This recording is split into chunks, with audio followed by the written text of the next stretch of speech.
Kumusta na kayo mga madjay? Ay bayan, kilala ba ninyo yung isdang iyan? Yan nga pala hane ay guno. Ay di sa bidyong ito nga muna hane ay kami muna'y manghuhuli ng ganay ang klaseng isda. At tignan nga naman ninyo, aba ay hagot, kabog-abog na ang dagat Ay di hindi na nga magtikim ng mga isdang laot at talaga nga namang hindi kaya ng bangka. Ay kaya nga naman hane ay maigi pa nga kako ay manghuli ng isda sa tabi. At di nang magtikim naman ng isdahan kahit nga ganito ang panahon dito at bugabog ang dagat. Ay kata at kami ay inyong samahan panghuhuli nga nay ang guno ay at nang tayo nga ay makalibre na naman ang pangulamin ngayong araw na ito. At tamang tama nga lang din hanay ang panahon at hindi nga gaanong mainit. Yak ay hindi matutuok ang madjay ninyo. At talaga nga naman hanay ang hangin din sa may dagat ay talaga nga namang dorong lakas. At kapag ka nga hanay bantaak ay sayang ang kotes ni madjay. Sira na nga'y masisira pang lalo. Yak di ba'y nga hanay at yan ang aming mga kasama ay naglalaglag na nga liyan ng lambat. At pagkatapos nga daw ay tatabugin ng papaganayan bato-bato kala ang diyan hanay. Yak para laang nga bagang naglalaro si madjay mo. Ay bayan nga hanay at pagkatapos nga diyang tabugin ay di antimano naman nga ay di aahunin na nga yung lambat. Kates ay ano naman kaya? May doon naman kayang mahuli? Baka naman pulos kula-pulaang alaman na ang lambat na iyan. Ay mayroon din naman akong nasisilayan hanay. Kahit papaanaw ay may huli din iyang unang buntog na ang lambat na iyan. Ates ay ito'y magandang pangitain nga hanay na kami ay makakahuli ng marami ngayong araw na ito. Ganayan nga pala hanay ang guno. Yan nga pala ay ganayan nala ang kalaki. Yan ay hindi na nalaki hanay. Tama na yung ganay ang hilab na iyan. Ayo bagay nagtikim na ng ganay ang klase ng isda. Ay igi nga naman ay ang isigang hanay. Ay nakakatuwa nga hanay at marami-rami na din kami kaagad na huli sa unang buntog pangalaang. Kapag nga kami hanay ay naghihintay sa kanila habang sila ay nagbubuntog ay kami nga muna ay nananahang na yung kasama ko Ay talaga nga namang durong igi na itong sahang na ito Ay kayo bagay nakatikim na naian. Iya ay talagang ay hagot ng igi hanay nga. Ay kami nga man din hanay ay maraming nakitang sahang diyan. Kaya naman amin ngang pinaguhuli. Iya hindi mo nga lang iyan mahahalata hanay kapag ka nakaganayan at talagang para nga naman iyang bato. Kailangan mo nga lang talaga diyan hanay lilinawan mo nga din ang iyong mata at talagang hindi mo sila basta-basta makikita. Ay bayan nga hanay at panay nga lang ang panghuhuli namin diyan ay ang mga sahang na iyan ay talaga nga namang malabas nga ngayon din ang sahang. Kaya nga naman hanay ay naingganyo na nga din kami diyang manahang habang kami nga ay nangguguno at talaga nga namang nakakatuwa nga laang diyan At gawa nga na ang aming nakikitang mga sahang ay talaga nga namang mga malalaki din hanay. Ay sino ang may gusto na itong mga sahang na ito Iya. Mabalik nga tayo dito sa paglalambat ay may nahuli kami diyang malaking isda. Bayan hanay. Talaga nga namang nakakaaliw nga manghuli diyan. At talagang kahit nga ganayan kabog-abog ang dagat ay marami pa rin nahuhuli. Ay bayan at nakahuli din kami diyan nga ng batig. Aba ay igi nga naman ay ang panigang hanay. Igi nga laang ng higop. Ay di bayan nga hanay at sa mga sumunod nga na pagbubuntog na ang lambat hanay ay marami nang nangangahuli kami diyang mga guno ay talaga nga namang sila ay nagsisilabasan na nga hanay kahit pa nga ang dagat ay ganayan kalakas ang hangin ay talaga nga namang bugabog. Iya ay di kahit pa nga ganito hanay ay hindi ito nakakahadlang para makakuha ng mga libreng pang-ulamin. At aba ay talagang pag dito ay hindi ka na nga naman bibili. Basta't ikaw nga laang hanay ay may sarili nga laang lambat ay sauce ay walang paggutom sa ulam. Hindi ka nga naman masisiro hanay kapag ka naglambat ka ng ganayan. Ates ay talaga nga nakakatuwa dito sa atin hanay at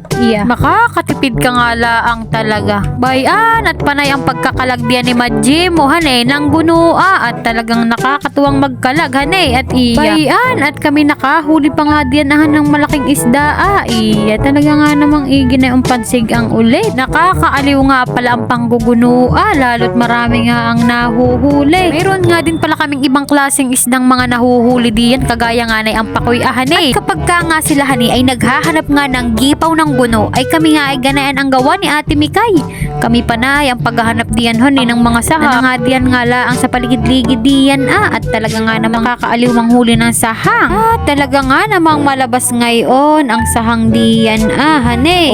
Babay at ako may mahuhuli pa nga diyang sahang Iya ay talagang iyan ay durong gingaman din hanay. Hindi kami nga ni Ate Mikay ay maghahanap pa diyan ng maraming kasasahang at na nga diyan lang sa paligid-ligid diyan At kapag ka nga sila hanay ay nagbabantun na nga na ang lambat ay saka nga nila kami tinatawag hanay at para nga magtanggal na ang mga guno-gunong nahuhuli Bay at nagkita pa nga ako diyan hanay ng kulay blue na starfish. Iya ganda nga hanay ng starfish na iyan kulay blue talaga.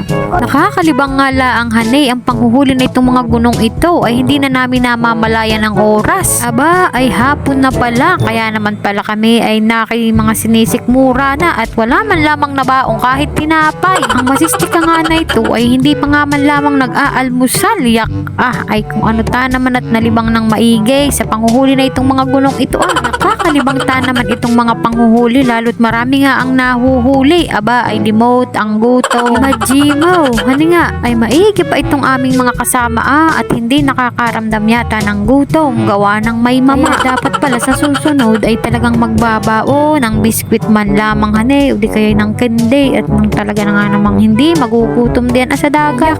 Ito namang mga alon na ito ay talaga nga namang nakikoy nagmamarakulyo hanay at ay nakipalaki ng palaki itong mga alon dito sa tabing dagat. At ay gusto pa yata kami papaglangoyin. Yak aba ay ako nga namin naiinggan yun na ding maglangoy kaya laang ay aba ay hagos naman ang alon. At tapos ay di sobrang lakas nga naman ang hangin hanay at ay kakaligkigin nga ang mga Tagalog dito.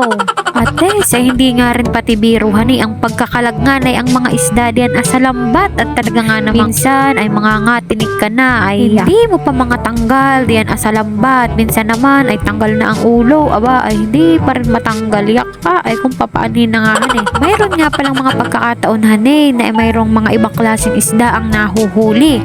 Pero meron ding pagkakataon na talagang puro guno nga lang ang nahuhuli ng lambat. Kapag nga haninatsyempohan nila, yun yung tinatawag nilang gipaw daw ng guno. Yak ay kung ano nga baga iyang gipaw na iyan at hindi ko din iyan alam. Basta kapag ka maraming nahuli ay ako'y makikitanggal na lang na yung mga isdang iyan diyan sa lambat. Hindi rin nga pala maiiwasan na may mahuhuli nga talagang maliliit na isda yung talagang lalaki pa. Kaya ang ginagawa namin ay pinapakawalan nga at nang sila nga na may makalaki pa ay tignan nga naman ninyo iyang mga gunong iyan iya ay talaga nga namang kalihot si Madje kung alin ang uunahing tanggalin diyan sa lambat na iyan. Babayan pa nga ang mga nahuling guno ay dapat ay titiningan at yung iba'y nakakawala nga man din kaya nga naman bayan at paspas si Madje ninyo. Hindi alam kung alin ang unang dadamputin. Yak ay diyan nga man din sa may gibone may nakita kami diyang ay parang bahay-bahayan iyan siguro itambayan ng mga mamimiwas kapag ka namamaliwas na hindi kaya nakay-ganda diyang magtambay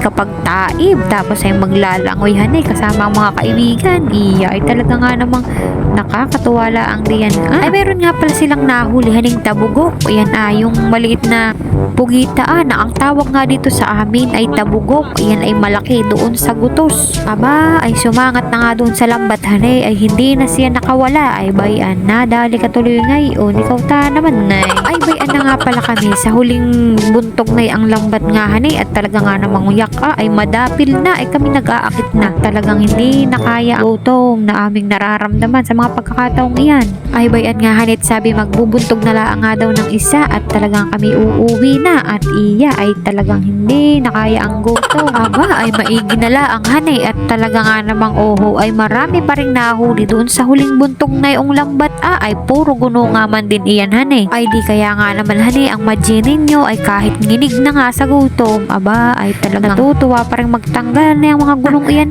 asan ka pa ay talagang iyan nga pala ang huli namin doon sa huling binuntugan. Aba ay nakakatuwang talaga kapag kaganayaan palagi ang huli. Iya ay di libre na naman tayo sa pang-ulawin ngayong araw na ito. Ay tingnan nga naman ninyo kung gaano nga kadami ang huli namin diyan. Aba ay kulang mapuno sa mix up nga man din hanay. Bambayan din pati hanay yung iba pang klase ng isda naming nahuli na talaga nga namang nga na yung panigang. Ay bayan nga hanay mga madjay at kami ngay uuwi na nga diyan sa parteng iyan at talaga nga namang kalinawan na ang mga Tagalog ay bayan at kami dumaan ay dito na sa Tahik. Hindi na kami dumaan sa dagat at na kami mabilis makauwi. At ay say ako pati iniwanan na nung aking mga kasama, malayo na ang pag-itan sa ako. Tana may hindi na makalakad ng mabilis ay bayan at nginig ang majining nyo hindi makausap hanay at talaga nga namang lungange siya ng pagkakagutom. Yak paano tana may sama-sama ay di bayan nga mga madje ang aming mga nahuli doon sa aming paglalambay ng guno. At ito nga pala hanay yung mga sahang at yung narito naman sa isang planggana ay yung iba pang klase ng isda na mga nahuli namin doon. Ay di hanggang dito na lang muna hanay mga madje. Hanggang sa muli. Ingat! Ito na nga pala hanay yung aming naging kaparte doon.